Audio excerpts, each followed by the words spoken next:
Hey guys, Ruler Gaming back again, and today we're going to talk about my all-time absolute favorite console that literally changed the way I saw video games and how they affected my life and why they mean so much to me.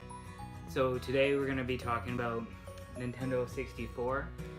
As you can see, I have behind me just a few of my games that I grew up with.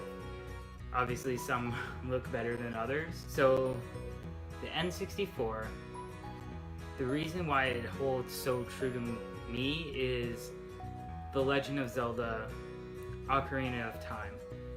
That was something I spent so many hours on. And again, bonding moments with my dad. I spent hours with him, watching him again. But at this point, I was older. I understand things better, and I just watched how frustrated he would get, and he would chuck controller, and I would kind of go in and maybe one shot a boss, or not take as much time as him. So we'll kind of get right into it with the video game, like the actual games portion. So we'll actually get into it right now with the games. So again, as you can see, Ocarina of Time's behind me. Literally my all-time favorite game, Legend of Zelda game. We have GoldenEye. Again, spent hours. So my brother would get all the achievements, so you could play multiplayer, have all the weapons kind of unlocked, whatever it was, different levels, all that kind of stuff. So that was a lot of fun to kind of play and try to match him in his ability for that. Conker's Bad Fur Day, for a very brief time, it was probably, I think it was about a year and a half, I spent actually speedrunning Conker's Bad Fur Day. If you don't know what speedrunning is, just a quick little brief. Basically beating the game as fast as possible using anything to do in-game. So meaning you can, if there are glitches in the actual game that you could do without using external uses like a Game Shark and things like that, they were legal. So basically, for Conker's Bad Fur Day, I knew it was a game that I could play over and over again and never get sick of. And so I spent a year and a bit working through that. So that was a lot of fun. There's only one glitch in the game, so really the game came down to skill rather than, not to say that glitching a game isn't skill, because trust me, tried Legend of Zelda glitches, it's very, very difficult. I guess what I mean is that you don't use a lot of glitches to get through the game quicker. It's really about taking the right paths perfectly and getting all the timing right and trying to doing that as fast as possible. There's a huge section of the game where it's all water, and so it's really hard to optimize that, but it's definitely something that can be done. But I digress. So the N64, as you can tell, I'm very passionate about. It's, again, what really started me into gaming and what really changed my world. And I don't know what it is exactly. I think it just has a lot of emotion behind it. I spent so many hours playing it, and it was really the first kind of section, I guess, that you could say that I really put my all into. And there's other games that were just for fun, like the snowboarding 1080, that was a lot of fun. I used to rent that out. And I feel like this video could go on for hours and hours of me talking about what I love about this console and these games. I'm gonna try and keep it within time. So let's get to the actual console itself. And now, unfortunately, I have my console packed away at the moment because we thought we were gonna have to move. So it is hiding away somewhere right now. But I still have the original console. It still works. There was a point in which the power supply did die. Luckily, I had a friend of mine that had a spare one, so I was able to get that off of them and continue using my N64. So I'm pretty happy about that. So the aesthetics of the console, I love them in a non-practical way. And what I mean by that is it kind of looks like a race car, you know, where it's kind of like bubbly, but it serves no practicality. So I love that. I don't really like the switches on it compared to, say, the SNES. They're very similar, but they're smaller. So turning it off and on, say, with your foot, a little bit more difficult than the SNES, which is something, again, super silly, but that was one thing that I really enjoyed about the SNES versus the Nintendo 64. I guess the real advancements going into the Nintendo 64 was the ability to attach rumble packs, memory cards, things like that, to kind of really give you that opportunity to save your progress in certain games. Like, for example, Turok, you can't save on the cartridge. You had to have a rumble pack memory card to be able to save anything. Kind of frustrating, but still fun. The rumble packs, if you don't know what a rumble pack is, basically it was this big honking thing that went onto the back of your controller, and it would rumble with certain effects. You had to have batteries in it, so you'd have to change the batteries if you wanted to feel the rumble. So again, some different cool things that came out with the N64 that again changed gaming. You know, you see a trend after that about memory cards and increasing internal storage actually within the consoles. But obviously with all the new consoles you have internal storage, things like that. Really cool feature that they kind of brought out that changed again the whole world of video game consoles after that. So really unique thing with the N64 was the controllers, guys. I'm sure you remember 3-pronger, where you had, you know, the D-pad on this side, then the middle was the joystick, and then the right side had all of your buttons with the C buttons. And so for the most part you would play one hand in the middle, one hand on the right hand side, and very rarely would you ever be like left and right holding it. But I think what was it?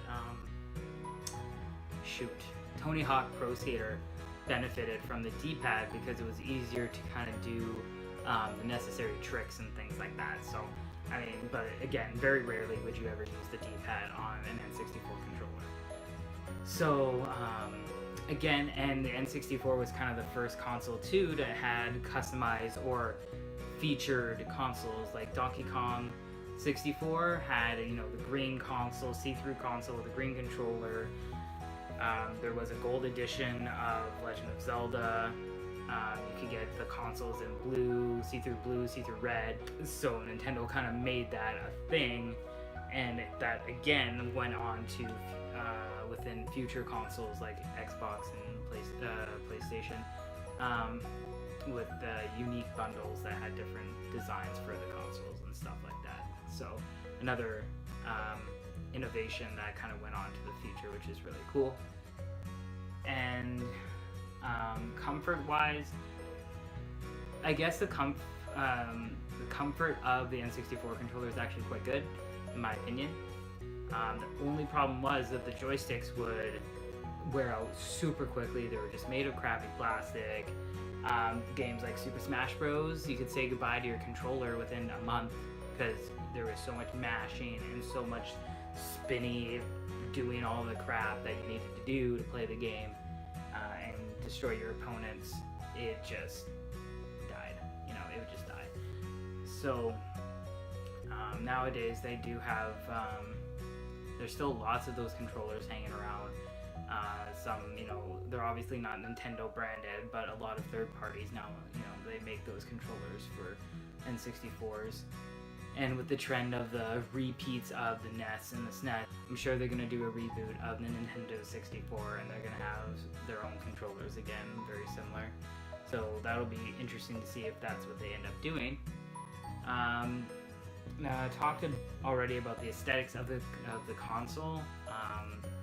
Now, game variation. So last video I was talking about the SNES and how it really turned around the variations, like the different genres that kind of started coming out with the SNES.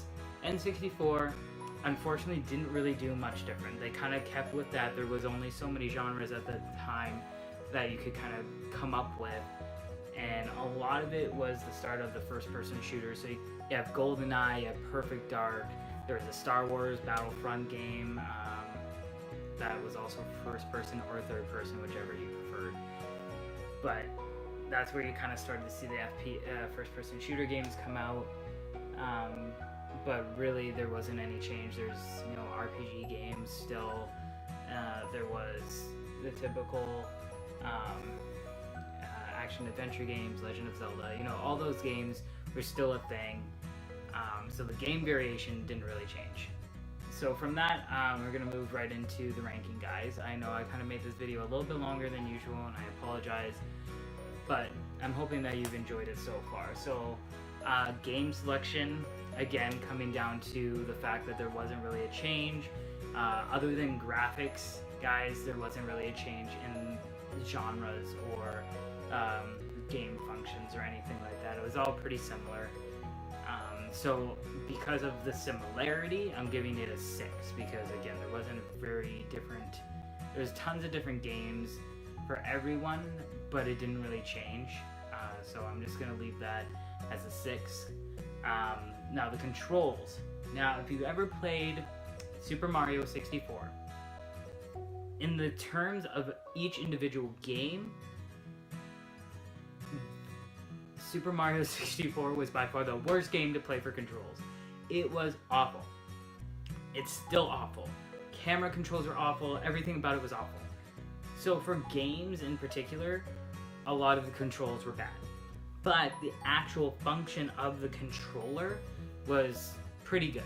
I mean, again, it was weird to have the left prong, and then that's where the left and right were. Like, it was a little bit weird, but it made it interesting for Conker's Bad Fur Day for me, because you have to use the left bumper to actually skip the cutscenes when you're doing the speed run. So I'm going like this, and then I'm going like this, and it still made it interesting for me rather than just your typical controller. So that was kind of cool. The controller itself, I really, really like, and it's really comfortable, other than the crappy joystick that always breaks. So overall, taking in consideration game controls versus the actual controller, I'm gonna give it a 7. The only reason it's getting a 7 is because of the comfort and the actual controller itself. Game controls were really bad. Even in Legend of Zelda: Ocarina of Time, guys, let's think about it. Camera was awful. The auto target, all that kind of stuff was pretty bad. And I'm sure some of you guys are thinking about, what about Majora's Mask? Guys, I'm sorry, I barely played that game. I tried when I was a kid, I did not understand it. To be perfectly honest, I still don't understand it, but I haven't given it much of a chance since back in the day. So I know a lot of people's favorites was actually Majora's Mask, and I don't blame you. It is very unique. I love the darkness of it. I love the ominous feeling that you get when you're playing it, the spoopy feelings. I totally understand that, guys. For me personally, it's just always and will be Ocarina of Time.